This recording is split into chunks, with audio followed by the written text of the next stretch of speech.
Hello dear students, welcome again to the tetrahedron chemistry classes, and in today's class I am going to discuss combined spectral problem. That means another problem in which we will decide or we will deduce the most probable structure for the given spectra. Okay, this is my problem number 10, and you can see in this problem number 10 you have been given 4 different spectra. However, these spectra are not very clearly visible to you, but don't worry about that.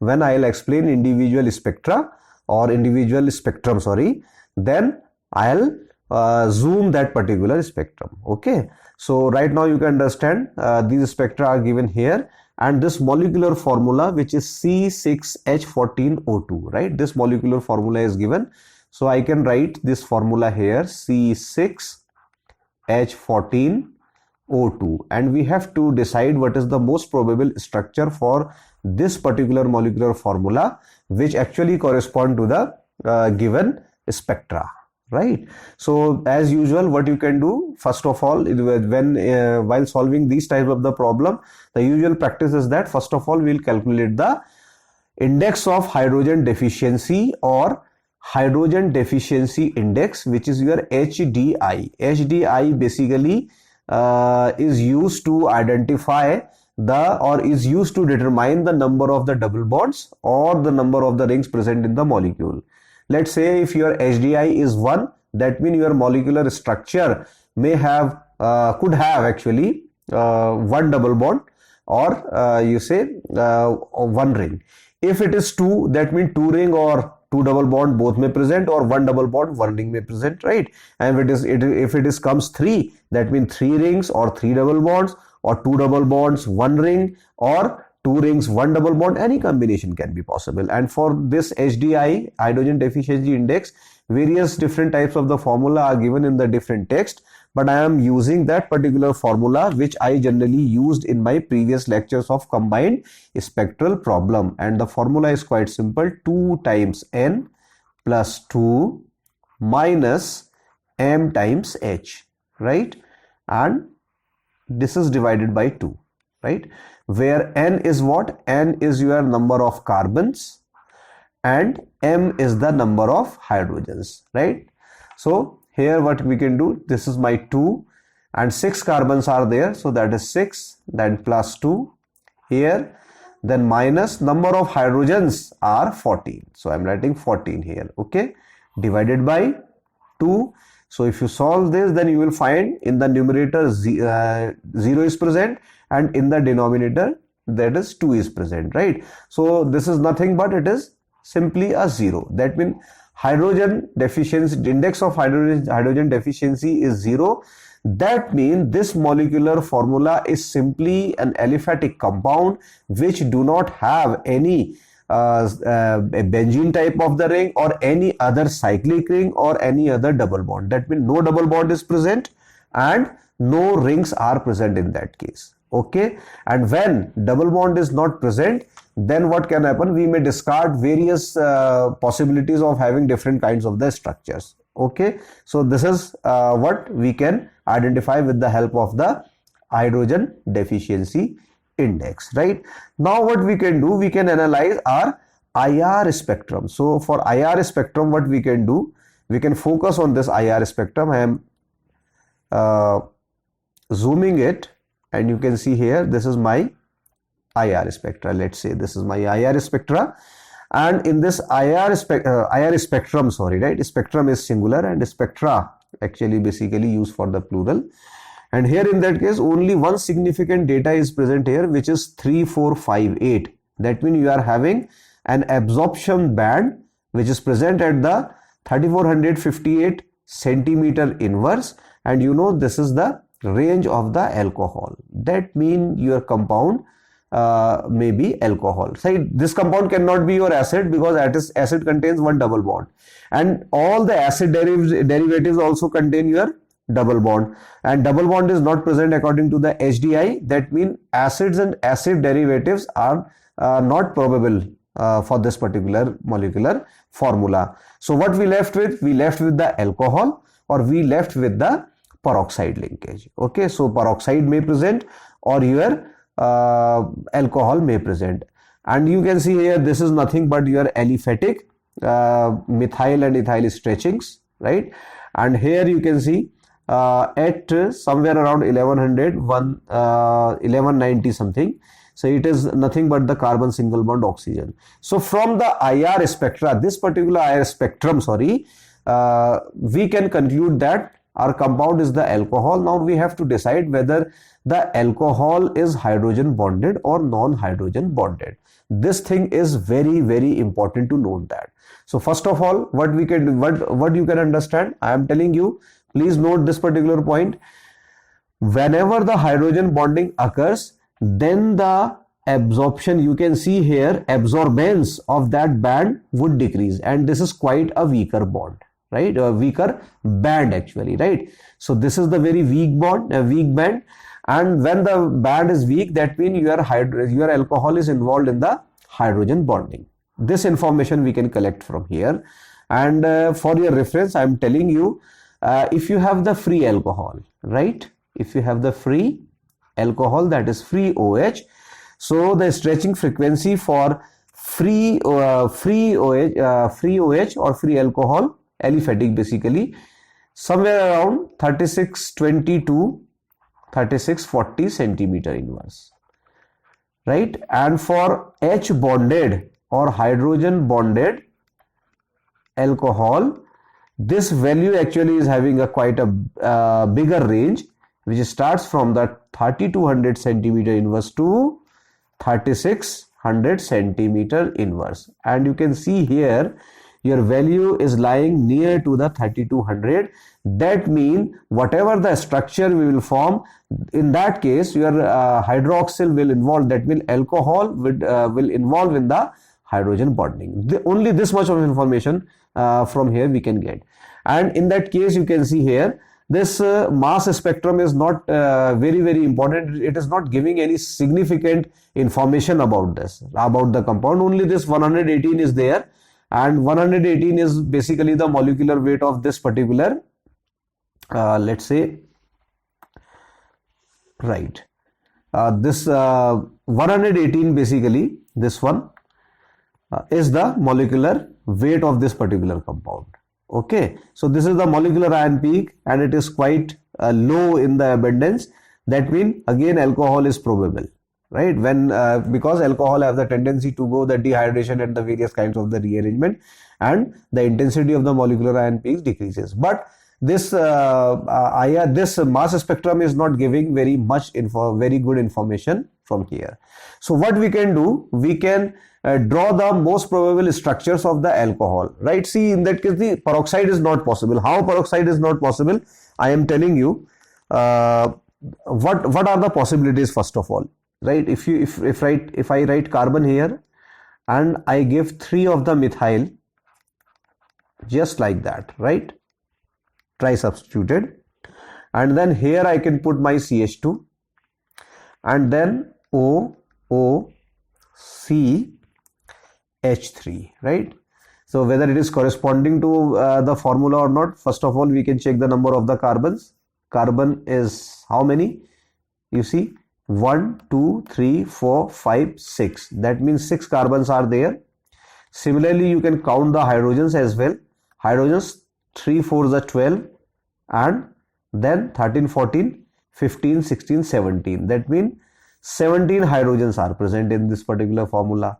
When 17 hydrogens are present, it is not looking the good one, because you see your formula is having only 14 hydrogens. So this cannot be the possibility, right? If you try another structure which correspond to this, which is actually the peroxide, you will end up with the wrong structure. That means peroxide is not possible in that case. When peroxide is not possible, what we can do, we can draw the different alcohols for this one, right? So how we can draw the structures of the different alcohols? Let's say few alcohols which are possible for this particular formula. Say first is your CH2, and then your CH, and then your ethyl CH2 CH3, okay, and then your CH2 and CH2, and one OH is here and another OH is here. Okay, so you see 1, 2, 3, 4, 5, 6. 6 carbons are there. Hydrogens 2, 3, 4, 5, 6, 7, 8, 9, 10, 11, 12, 13, 14. 14 hydrogens are present and 2 of the oxygens are present. But here you can see this OH and this OH, they are very far away from one another. So intramolecular hydrogen bonding is not possible, but they may form the intermolecular hydrogen bonding. So this could be the possibility that your compound is like that only, up to this IR spectrum only, right? And then you can draw another structure. And next structure, what we can think of different kind of the structure. Let's say this one. Say this is CH2, that is another CH2, and then CH2, CH2, CH2 and CH2, right? And this is my OH and this is my OH. So 6 carbons are there and 2, 4, 6, 8, 10, 12, 13, 14. 14 hydrogens are there and 2 of the oxygens are also there. So this could be the structure. This is another possibility with this one and with this one. Let's check whether we can draw another structure or not. Okay, so for this I can shift this little bit up, and then what I can do, okay, I can draw this structure CH2OH, and then this is my CH3, and this is my CH3, and then my CH2, CH2, CH2 and OH. Okay, and if I further go up, I can draw one more structure which is, say, your carbon, single bond carbon.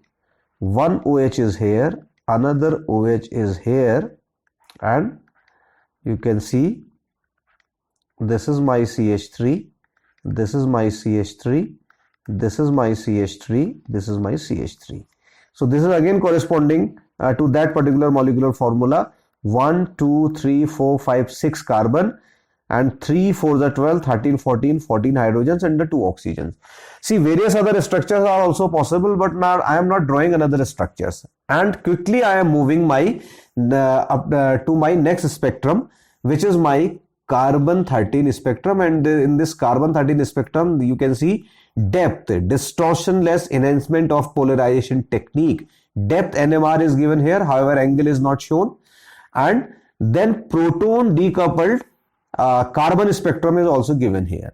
And here key is given when you have the peaks only on the positive side, that means upside, that means your compound will have CH3 and CH. And when you have the peak on the negative side, however, in this particular spectrum, no negative peak is there.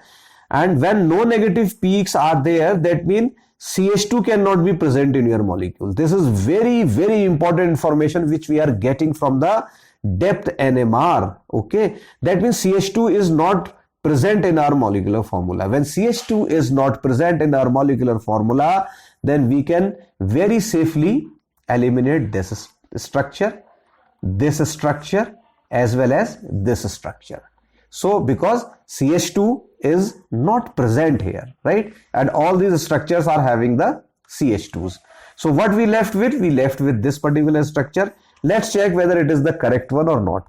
Okay, and it is giving a very beautiful information. You see, in the carbon spectrum only one peak is there, right? Only one peak is there which correspond to the CH3, and the chemical shift of this CH3 is somewhere around, say, 30. This is 10, 20, 25, right? It is at 25 ppm. Okay, and you know, it is when it is 85 ppm, it is very near to the 0 ppm, and you know this correspond to the CH3, that means it is the methyl peak. So this could be the structure. And then you can see the proton decoupled structure as well. In that case, this is the solvent peak. We have nothing to do with this solvent peak. But again, you see at 25 ppm, only one peak is given here. No other peaks are present in that particular spectrum. That means my molecule is having only CH3. My molecule is having only CH3. So this is the very valuable information which we are getting from the Dept NMR. Okay. So this is so far this is our most probable structure. So far this is our most probable structure. Now let us come to the Proton NMR spectrum. So in the Proton NMR spectrum, this is your solvent peak. So again we have nothing to do with this one. So we will not see or interpret this particular peak. And here again you see at 1 ppm in the Proton NMR spectrum, you are having only one peak, right? However, the correct integration is not given here, but you can see the peak height is quite high. Obviously, the integration would be very, very high. However, it is not given here. That means only CH3 is present here. So among all these structures, this structure is looking the most probable structure for this particular formula. And I hope you know what is this. This is pinacol, right? And I hope you have learned that pinacol rearrangement reaction. If you haven't watched that particular video of mine in where I have explained pinacolon rearrangement, so don't worry about that. I am giving you the link in the description box. You can go through that particular link to understand pinacolon rearrangement. Okay. So this is the most probable structure, and this problem is quite simple, very simple problem. Now very quickly what we can do, we can now go back to this mass spectrum. So what mass spectrum is telling, I am removing all these things here. I am removing all these things. Okay. Now I am drawing this structure again. Carbons. This is OH and this is OH. This is CH3.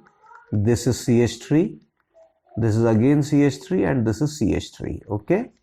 Formula is C6H14O2, which is given here. And see, if you remove, you see lone pairs are there. If you remove one of the hydrogen from here, so it will get positive.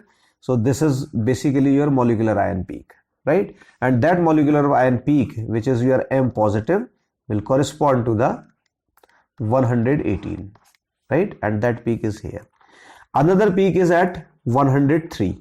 Okay, at 103 you are getting peak. So how we can get the 103? So in total you are having 118 and you are getting peak at 103. You can subtract this value to get the value of the 15, and 15 is corresponding to the CH3. That means one of the CH3 from here would be knocked out as radical, and then you left with what? Carbon, OH, this is CH3, this is CH3, and this is carbon again. Okay, and this is CH3, this is OH, and positive and dot, this is where another molecular ion. And this molecular ion, see, this is removed as the radical here, and this value is corresponding what? This is M by Z of 103. Okay, which is this one.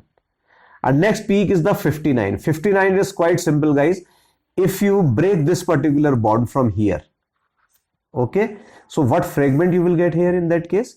The fragment you will get, this is OH, okay, this is CH3, and this is CH3 again, and positive and dot. This fragment you are getting, and another fragment would be removed as the radical from here.